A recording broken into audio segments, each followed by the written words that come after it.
My name is Norine Farah. I'm 28 years old. I don't consider myself a fashion designer, I consider myself an artist. I love to paint, I love to sing. I studied hotel management, fashion design, interior design, marketing. Worked at a hotel for, not worked, trained at a hotel for a month. Worked in F&B for a year. Quit my job, opened an atelier.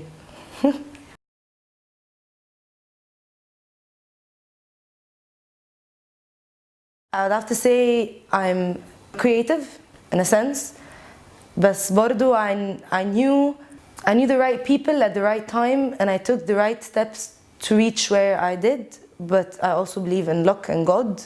I wasn't expecting this to happen at all. And I think this is what makes me a bit successful because I wasn't aiming to reach anywhere. I just took it day by day, step by step, and just let it be, which did not put a lot of pressure on me, which made it very easy to live every day the way it comes with all its troubles and all its problems until I just reach wherever I reach. I have no limit or no expectations and no... when I get asked the question of where do I see myself in 10 years, I don't have an answer. Because if I wake up one day and I don't like what I'm doing, I'm simply not going to do it anymore. I'll do something else that makes me more happy. And so I think this is part of my success. It's the main reason to why. One of the reasons to why I've reached where I've reached is not because of anything, but it was because I was young, stupid, and I did not think much. I woke up one day, I decided, why not try it out? I didn't think of the positives, I didn't think of the negatives. I didn't think what would happen if I don't succeed. I didn't think of what will happen if I succeed. I just did it. Fortunately, it worked. If it hadn't worked, I would have done something else. The problem that limits everyone is that they overthink, they overplan. I'm not saying that to do something irrational completely, but you will never lose anything if you try.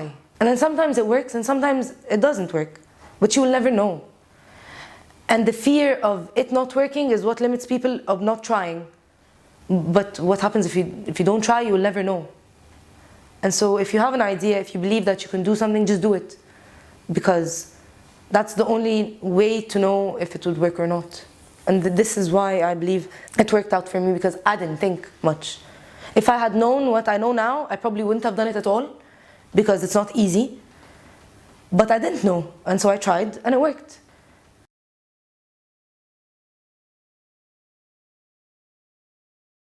I was always involved with my parents when they went shopping when I was young, and so it was always something they included me in, and I've always loved it.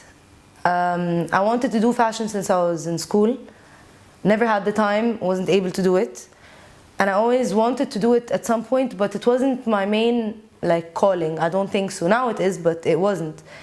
When I was younger, I wanted to be a painter or a singer. I was more keen on that. But at a very young age, at least when I was still in university, I realized that if I have a gallery, it's going to take me a lot more time to succeed and to be independent and to make my own money, because back then and up until now still, people don't really appreciate art that much, and I really wanted to be independent. So when I turned 18, I thought of how I could actually make it on my own, and fashion was the second best thing I could do, because I just wanted to make my own money. I didn't want to be feeling controlled by anyone or anything ever. And so I traveled to Italy. At first, my parents were very supportive. They didn't get it, but they were like, okay, do whatever you want. And I did a very short course, summer course, and I really liked it. And then the year after, I did the same course, but in another city, and I also really liked it. And when I came back, I finished university, tried out working in the field I studied, didn't like it much, worked in a company for a year. It was a very nice experience, but it wasn't really what I wanted to do. And so I simply just went back to Alexandria after signing my resignation letter, went to my art studio because the oil painting were killing everyone in the house. So my father just got me a place to just throw me there all day. I hung all the paintings, prepared all the colors, boxed them out, just put everything on the side, and started looking for a tailor. And a week later I found one. I had no idea what I should buy, so I just sent him off with the driver and told him, buy everything you need and just give me a receipt of all the details. He did that. He came, we started working he worked with me, the first guy, for 3 weeks. And then one day I called him, his phone was off. And I had orders that they were placed, but I had to reach him. I sent someone to go to his house to find him. And his answer was, I can't work for her, I can't work for her, she's crazy, she's crazy. And he never picked up the phone again. And so that was my first tailor experience. And then I found another one until I found the team that I'm working with. But yeah, that was the shift I did.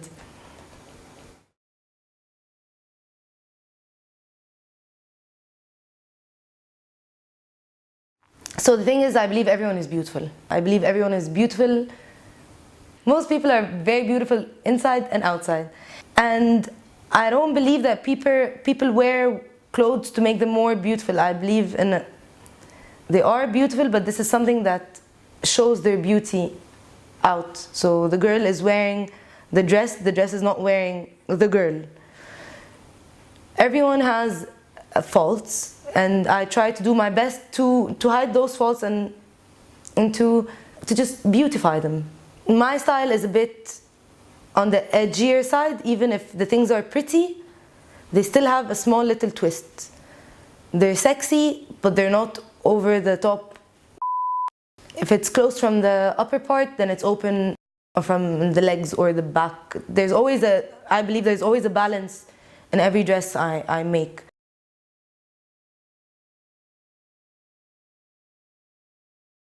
Elegance.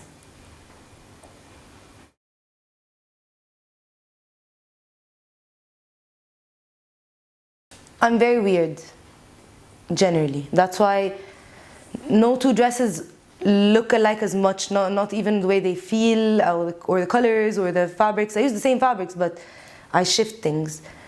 So my morning starts on a good day, on a great day, my favorite day.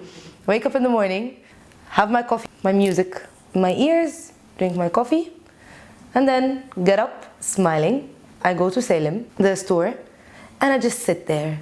1 hour, 2 hours, 3 hours. When I don't feel like I'm getting inspiration out of anything, I just sit on the chair and wait. And then I get up, I walk around. I sit on the floor, open the drawers, take everything out, place them on the floor, and they leave me to do whatever I want because they know that I don't need help. I'll just stay there until I feel like I'm done. Some days my mind doesn't work at all, so I just go home or go to work to make sure everything is in check.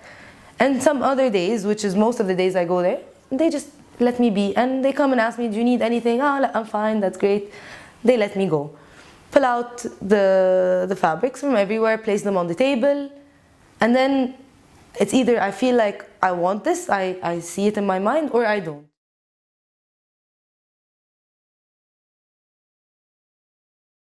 Definitely.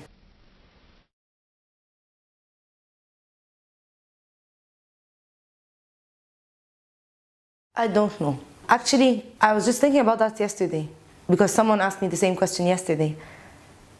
And I remembered two of the most important women in my life, my best friend and my brother's wife. And that's it. She went to a wedding in Alexandria, my best friend, and my brother's wife went to a wedding in Guna. So both communities kind of saw both dresses. People started calling me. I started working slowly. Cairo Fashion Festival had called me and asked me if I would like to be part of it. And I said yes, even though I was not ready at all because I didn't have time to work. I didn't do anything. I barely had a team. And I said yes. And so the media took notice of my work at Cairo Fashion Festival, and that was the beginning of everything. Lots of interviews, but still nothing. I was just working on my pace slowly. And then one day Dina Shirbini calls me And I've known Dina since I was 17. And she asked me to, she asked to come over to see a dress. She came over, she picked out the dress, she picked out another one, she picked out a third one. She left taking 4 off the rack. Started wearing one after the other, and then all the celebrities took notice. And it makes me proud that the celebrities, they call me, which makes me extremely happy, and I want to do it. Like, I don't like imposing myself over someone. I believe in it. What I'm doing is art. And so you really have to appreciate my work and my art if you want to dress from me. I can't keep on calling you and begging you and nagging or paying, because it's art. If you like it, you like it. If you don't like it, I can't really force it upon you. But this is what makes me happy.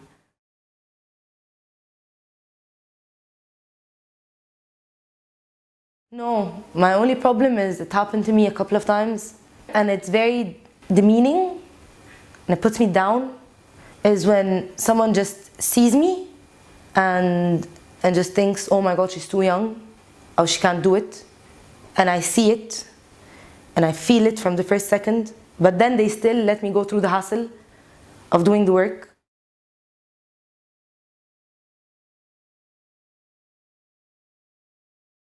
It was horrible, extremely stressful, but extremely stressful, but when they call me to ask me, I just ask them for one word.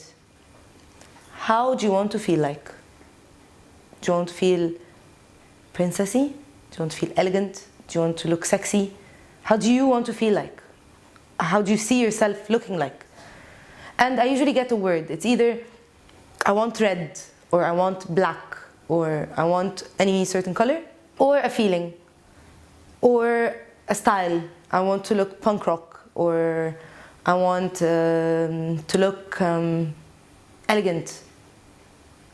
I catch the word, I talk to them for a bit, and most of them, like, I started to get to know them, their personalities.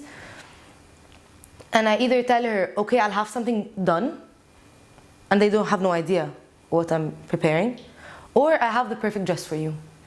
It's either this or that. And they come. I was very lucky. They like it, they take it, and they go.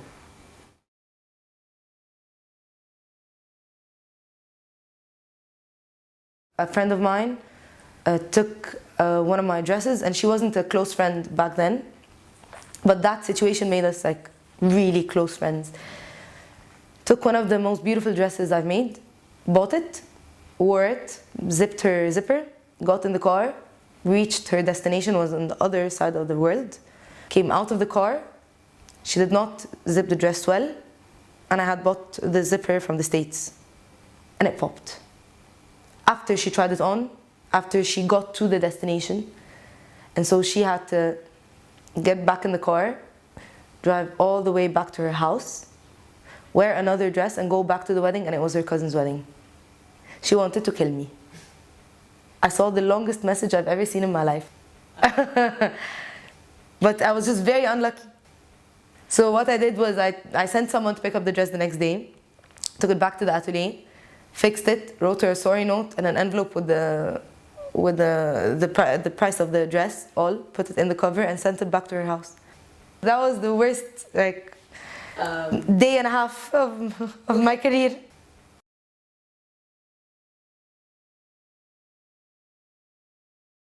I wake up in the morning and it's the way I feel today. Do I feel pretty? Do I feel funky? Do I feel like a rock star? And that has a big influence on the way I look that day, the way I feel that day, my actions that day, my tone of voice, everything else in between. But my music is my music. When I don't feel like talking to anyone, I go home, turn on my speakers, just chill and listen to music. And it's what calms me down, it's what puts me in place, it's what makes me wake up in the morning feeling better.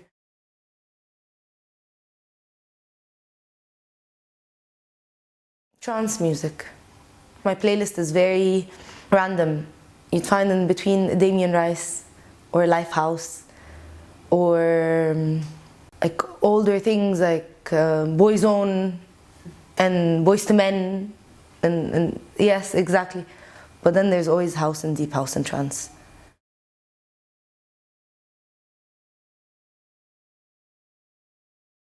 And my father had a problem with that.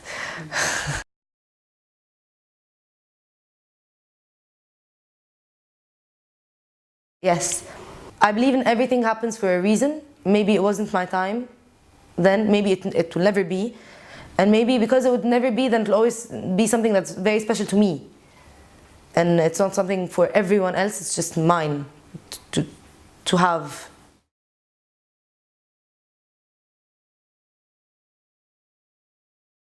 Try, Nelly Furtado.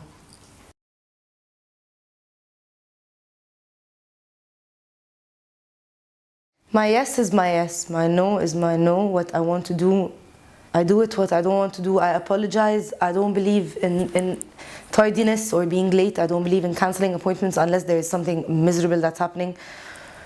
Or if I just don't feel like doing it that day, I still wouldn't postpone. I know exactly what I want, and my life goes on a very fast pace.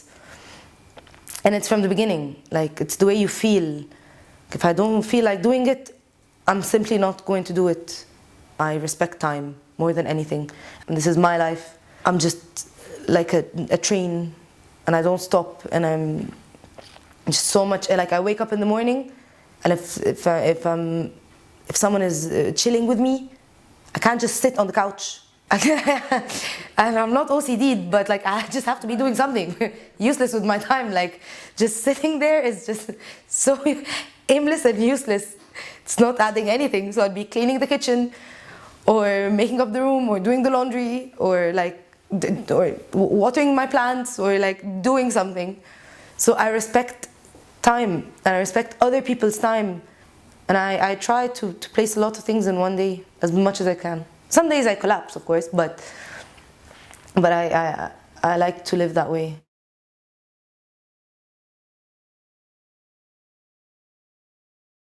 Always and will be my father. He's the role model I have to follow. Always. Whenever I'm in trouble, it's him I have to call. Whenever I need anything, it's him that I have to call. And whenever I'm stuck in a situation where I don't know what to do, I always put myself in his shoes to think how he would deal with it. And it's always him.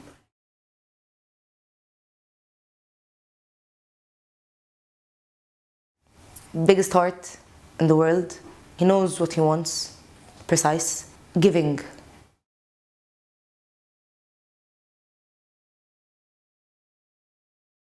Don't limit yourself. Don't do what you think is right. Do what other people think is right. Don't do what community or society tells you is right. Wake up and do whatever you feel like you want to do. If you want to shave your head off, shave it. If you want to do something crazy, just do it. If you want to quit your job and stay at home, do it. If it makes you unhappy. If you want to get married, do it. Just do whatever you want to do, not what society pressures you to do, not what other people tell you. At the end of the day, it's you, your body, your health, your soul, your mind, and you as a person is what you're going to have. And even if you're criticized, I've been criticized all my life. And people will not accept you either way, even if you're following what they want you to follow or to do, or what they want you to do, or to believe in what they want you to believe, they will still criticize. They will only cherish you and praise you if you succeed. If not, you will still be criticized. And even when you succeed, you're still criticized. So either way, you're criticized. So live for you. That's what I personally believe.